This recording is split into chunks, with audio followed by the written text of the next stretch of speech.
Welcome back to Letters from Rebellion, a space for the fears that we carry, the choices we avoid, the conformity we praise, and the chains we kiss.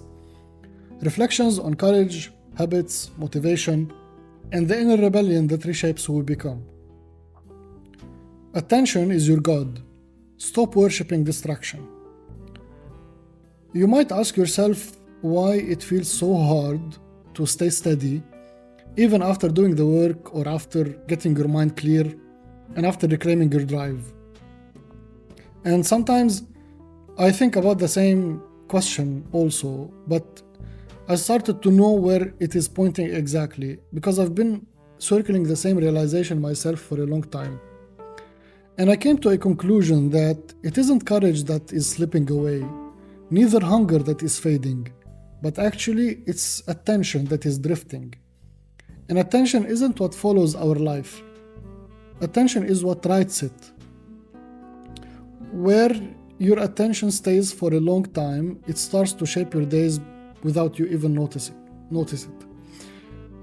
Your thinking speeds up or slows down. The small things, they begin to feel urgent, and the most important things, they get postponed. But strangely, there is no clear moment of when this happens. Maybe we notice it later in the day, in our unfinished thoughts, or in these pauses that stretches. Sometimes you're sitting on a desk, you're working, and your phone is nearby. One message lights up the screen, and then another message.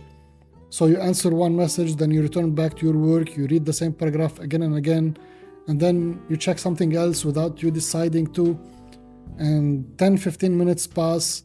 Your energy gets spent, but nothing real is moving forward. This is how attention starts to leak. Not through a breakdown, but through constant switching.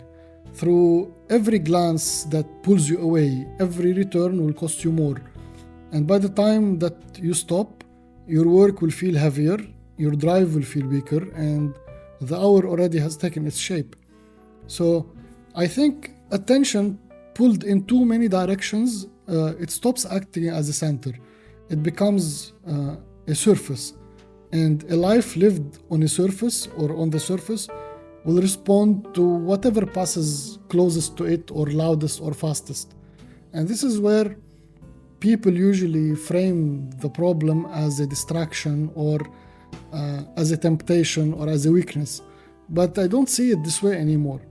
I see it more as an abdiction. Every time attention is handed over without intention, you lose authorship with it. Something else begins to decide the rhythm of your thinking, the tempo of your reactions, and the scale of what feels important. And over time, that external tempo becomes too familiar and you start mistaking it for your own. That's how life gets shaped without explicit choice. An attention scattered will produce an identity scattered. And here's the part that's difficult to sit with.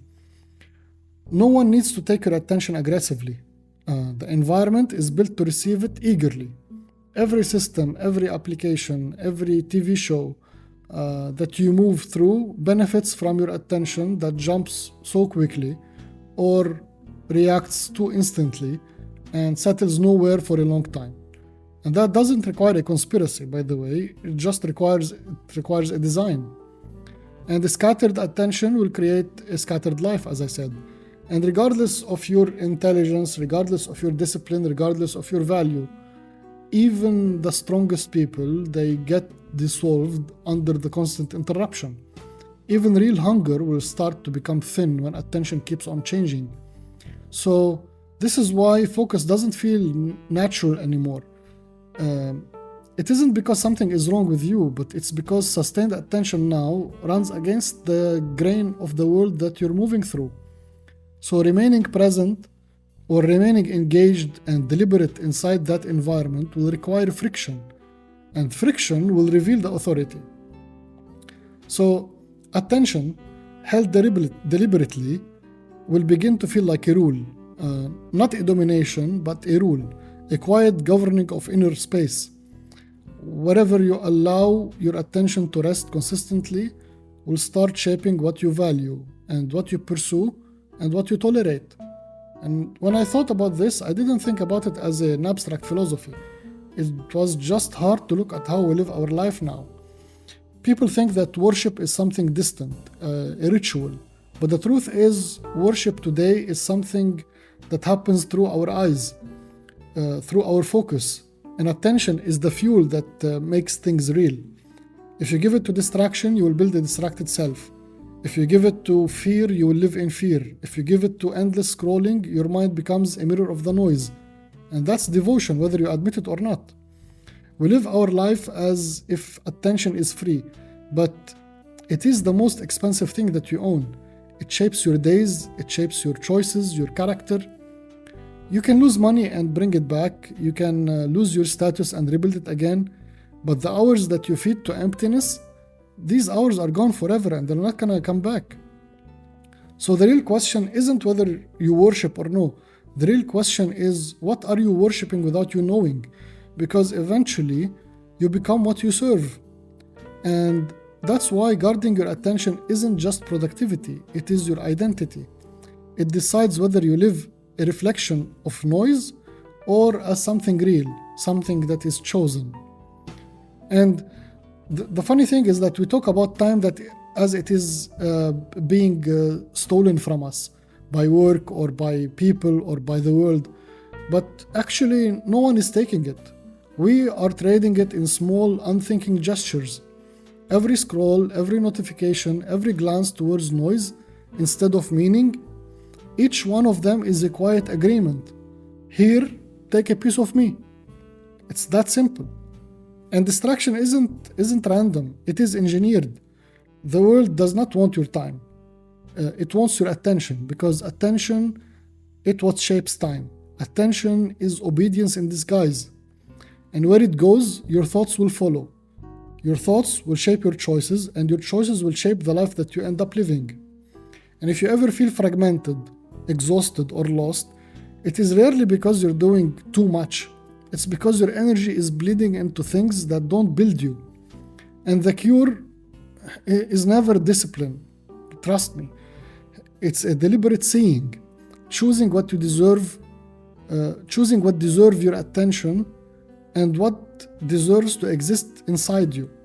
That's why attention deserves the language of sovereignty. Not because it sounds dramatic, but because the function is accurate.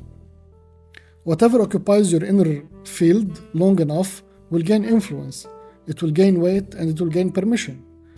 And this is also why reclaiming your attention changes everything at once without announcing itself. Your decisions will become simple. Your desire will become sharper. Your hunger will become more dense. Your courage will become more stable. Nothing gets added, but you are just stopping the leakage. And I found that attention, once reclaimed, carries a different texture.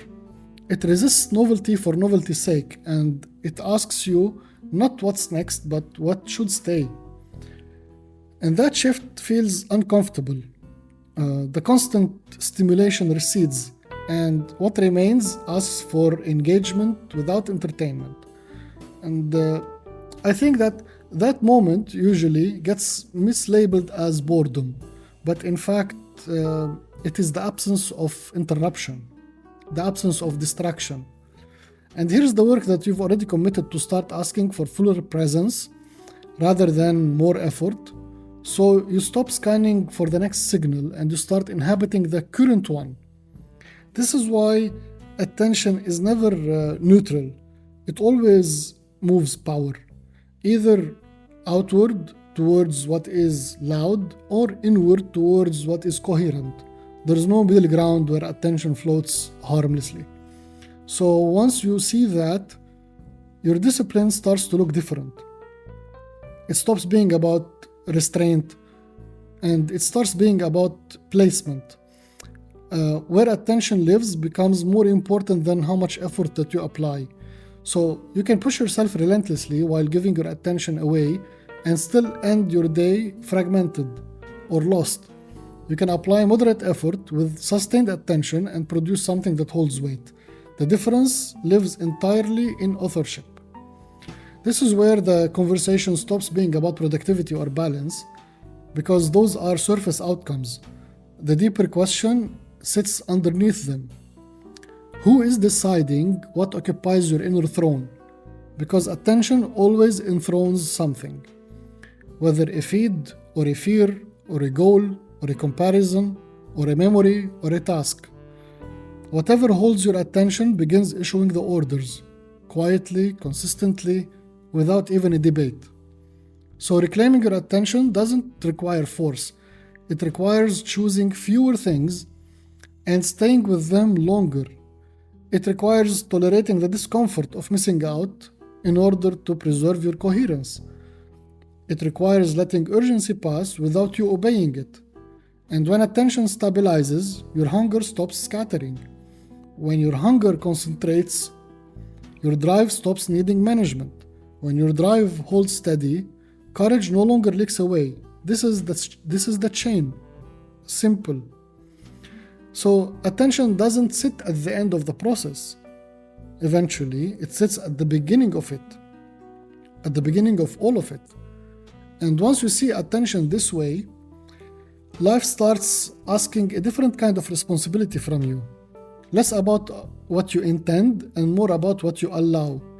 Less about what you chase and more about what you keep inviting back into your life. Nothing about this feels heroic. It feels deliberate. It feels quiet. It feels heavy. And it carries the weight of authorship. And the strange thing is, once attention belongs to you again, you stop feeling scattered, even when the world stays noisy. The noise will keep on moving, but your attention will stop following it. That's where alignment stops feeling fragile. Because whatever you attend to consistently begins shaping who you are becoming, whether you mean it or not. And choosing that deliberately changes the entire direction of your whole life without you even raising the voice. And that's what makes attention sacred. Not because it deserves reverence, but because it decides. And here we come to another question. When once attention settles, something else becomes visible. What keeps returning to you or to your life? What repeats without effort? What you do almost automatically when no one is watching? Because attention doesn't just shape moments.